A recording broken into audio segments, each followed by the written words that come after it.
Bienvenidos amigos a este video producido por Equitix, empresa de economía solidaria. Vamos a empezar a trabajar temas de macroeconomía y derechos humanos y en particular derechos de los niños, las niñas y los adolescentes. El tema económico es fundamental para promover los derechos de los niños. Por eso decía el maestro Norberto Linsky: sin recursos no hay garantía de derechos de los niños. Vamos a trabajar 4 tópicos económicos para entender el tema de la inversión y la infancia. En primer lugar, queremos hacer una reflexión a propósito del gasto de armas en América Latina. ¿Cuánto gastamos en nuestra querida América Latina? Y los temas tienen que ver con el PBI, con la producción de bienes y servicios, con el presupuesto, con el análisis de beneficio-costo, qué tan rentable es invertir en los niños, y finalmente hacer una reflexión a propósito de la inversión en la infancia y el desarrollo del cerebro.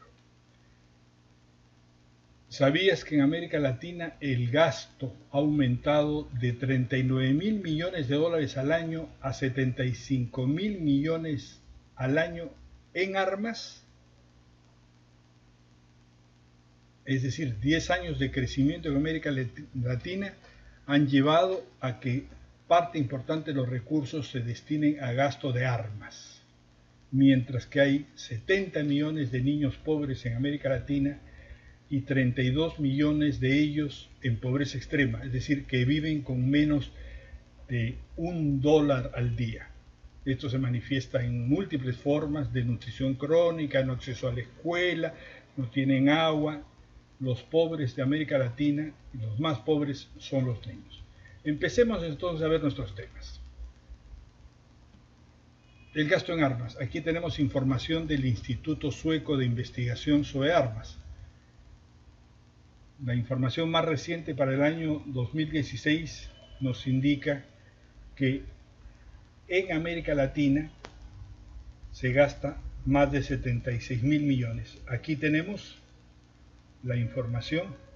América Central, 7.8 millones.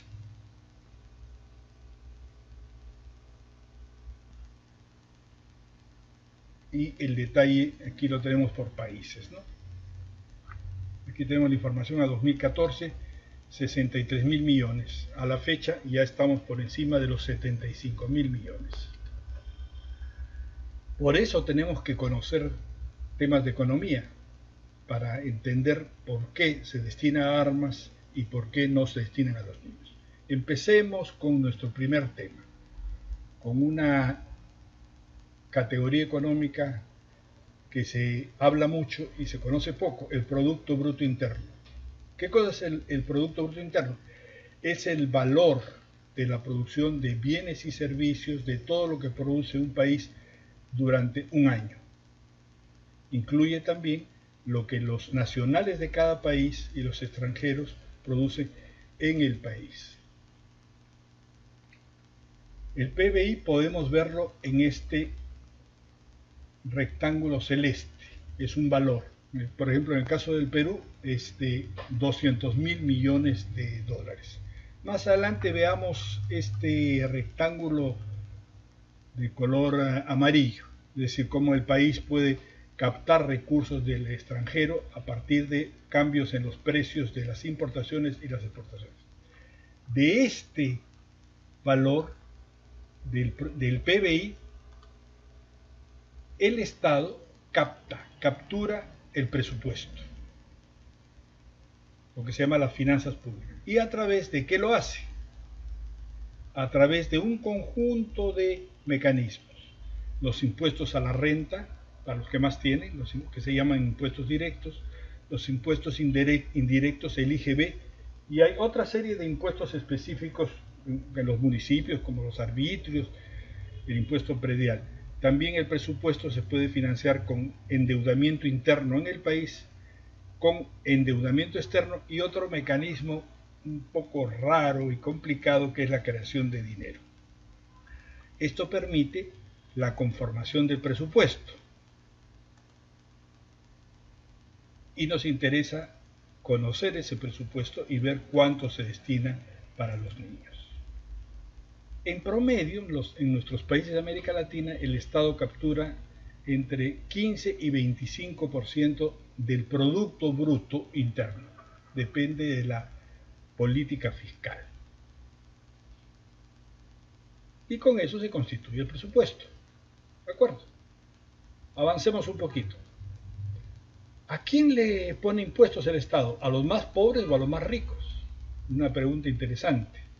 En general, en América Latina, los impuestos son indirectos, es decir, no se pone más impuestos a los que más tienen, sino en general. Un ejemplo, cuando uno compra una botella de aceite, le cuesta lo mismo, 6 soles, si es rico o es pobre, y tiene el mismo impuesto, ¿no es cierto? Continuemos con nuestros temas, ¿no?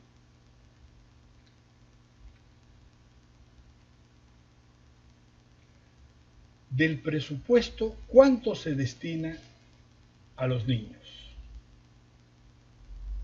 Depende de los países, pero lo que queremos ver es cuánto de este presupuesto se destina a los niños y cuál es su composición. Aquí tenemos una idea general. Más o menos de todo lo que el Estado destina a los niños, invierte en los niños, la mitad va para educación, 50%. 25% va a salud y el resto va a otros rubros como alimentación, nutrición, agua, protección. Es decir, los rubros más importantes son 3: educación, salud, alimentación y nutrición, que se llevan más o menos el 90% de lo que se destina a los niños. Este trabajo, esta técnica de conocer cuánto destina el Estado a la infancia se llama visibilización de los niños en el presupuesto público. Lo que falta en este trabajo de visibilización es conocer con más detalle cuánto se destina a protección, a justicia, a programas especiales y otros programas. Es una tarea pendiente. ¿De acuerdo? No olvidarse, aquí una nota interesante, que en otras políticas económicas, y en muchas de las políticas económicas, aparte del presupuesto, se afecta a los niños y especialmente a los niños más pobres. Una reflexión que podemos hacer es cuántos recursos podrían destinarse adicionalmente de este PBI y del presupuesto a los niños, especialmente a los más pobres.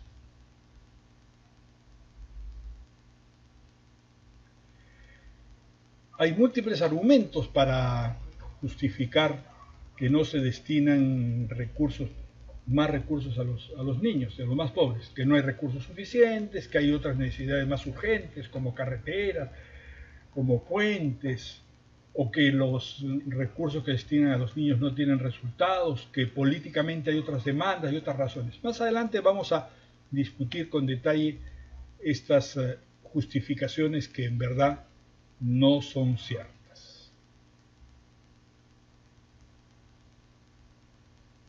Uno de los argumentos que se suele utilizar para no destinar recursos a los niños es que los niños no votan y que son el futuro. No, no es cierto, los niños son el presente. Pasemos a nuestro segundo tema. ¿Cuál es el rol del Estado en la distribución del ingreso? Es decir, de estos recursos que el Estado destina al gasto, a la inversión, ¿cómo afectan la distribución del ingreso? Y aquí tenemos una gráfica bastante complicadita. Vamos a darnos todo el tiempo para explicarlo. ¿Cómo hacer el análisis? Estos rombitos de color azul muestran la situación inicial, es decir, cómo está la distribución del ingreso antes de poner impuestos. Y los rombos rojos, cómo queda la distribución del ingreso después del gasto público. En este eje tenemos un índice que mide la distribución del ingreso, que es el índice de Gini. Mientras más alto, peor distribución del ingreso. Mientras más bajo, mejor distribución del ingreso. Veamos qué sucede después de ejecutar los presupuestos. La distribución del ingreso mejora, tanto en los países de América Latina como en Europa. Es decir, el índice es menor. ¿De acuerdo? Pero ¿qué pasa en América Latina? Que la mejora en la distribución del ingreso es pequeña. Es decir, eso se mide entre la distancia que hay entre el rombo celeste y el rojo. Pero ¿qué pasa en la Unión Europea? En la Unión Europea, primero se parte de una distribución del ingreso más igualitaria. Los rombitos celestes están más abajo que en América Latina. Y después que se gaste el presupuesto, la mejora en la distribución del ingreso es mucho más grande. Es decir, en América Latina, tanto la política tributaria, es decir, de dónde se recogen los ingresos para el presupuesto, y el destino de estos recursos no mejora la distribución del ingreso. En cambio, en los países desarrollados, tanto la política fiscal como el gasto de presupuesto mejora significativamente la distribución del ingreso. Detrás de esto hay una serie de problemas, como se cobran menos impuestos, los impuestos son regresivos, es decir, empeoran o deterioran la distribución del ingreso, hay evasión, hay informalidad, hay corrupción y hay problemas de ineficiencia en el gasto, ¿no? Por eso hay mucho que hacer en relación a la política tributaria y al uso y destino de los recursos de los presupuestos públicos. ¿Qué es entonces el presupuesto? El presupuesto es un resumen sistemático y numérico, más que cifrado, que recoge cuánto se prevé que va a gastar el Estado y cuánto se prevé que va a tener de ingresos para un periodo determinado, para un año. Esto permite a todas las instituciones, las organizaciones del Estado, conocer qué va a hacer el Estado y en función de eso actuar. Cuando el Estado gasta más de los ingresos, tenemos un superávit. Y cuando el Estado gasta más de sus ingresos, tenemos un déficit. Y cuando el Estado gasta menos de los ingresos, tenemos un superávit. Es decir, el Estado ahorra.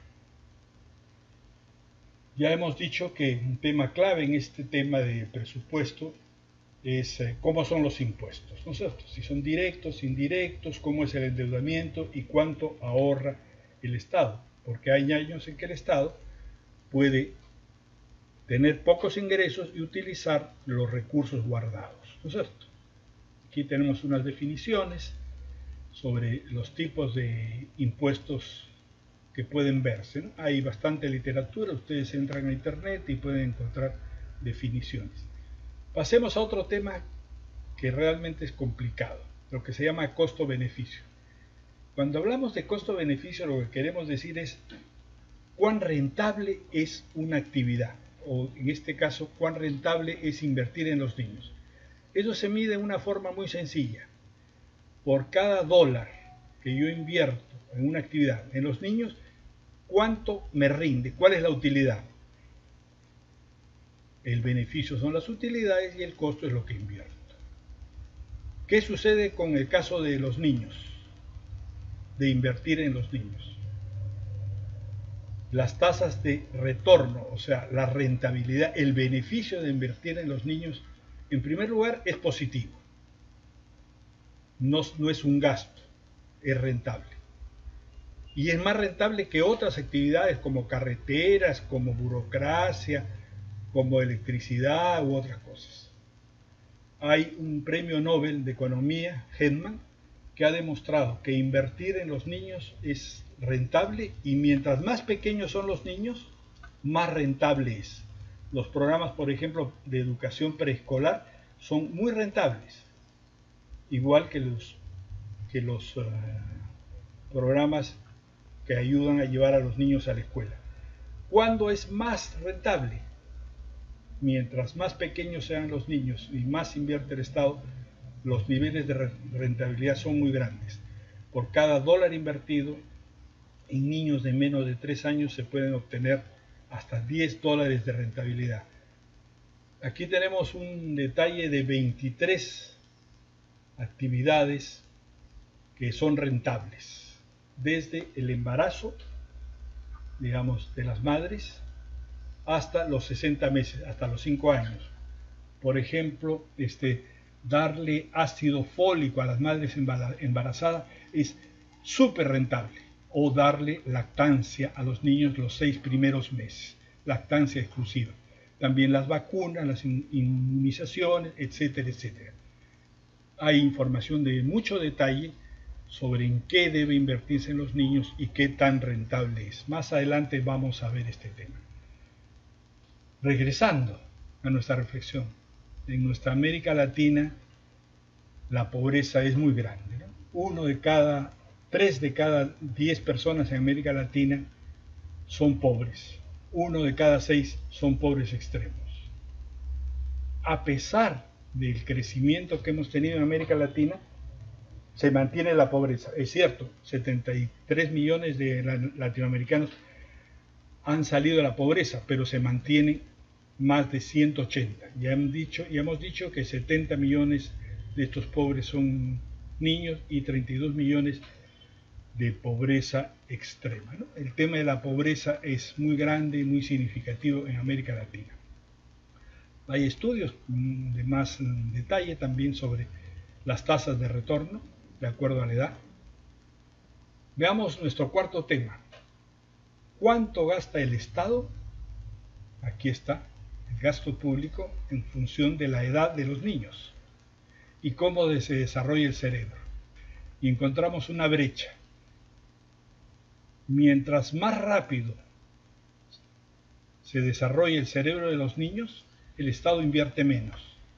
Es decir, la política de gasto público es contradictoria. Debería invertirse más en los niños más pequeños, que es cuando se desarrolla el cerebro y todas las habilidades y potencialidades de los niños, y después invertirse menos. Es decir, el gasto público es al contrario.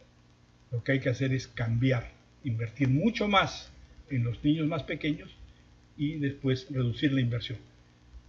Es una locura realmente lo que sucede, ¿no? Este estudio fue hecho por el CINDE, por Emilia Vargas de Colombia. Resumiendo, es importante conocer temas claves en economía para promover los derechos de los niños. Una segunda idea, los estados pueden mejorar la distribución del ingreso. Y 3, se puede y se debe invertir más y mejor en los niños. Gracias amigos, hasta el próximo video de Equitix, empresa de economía solidaria.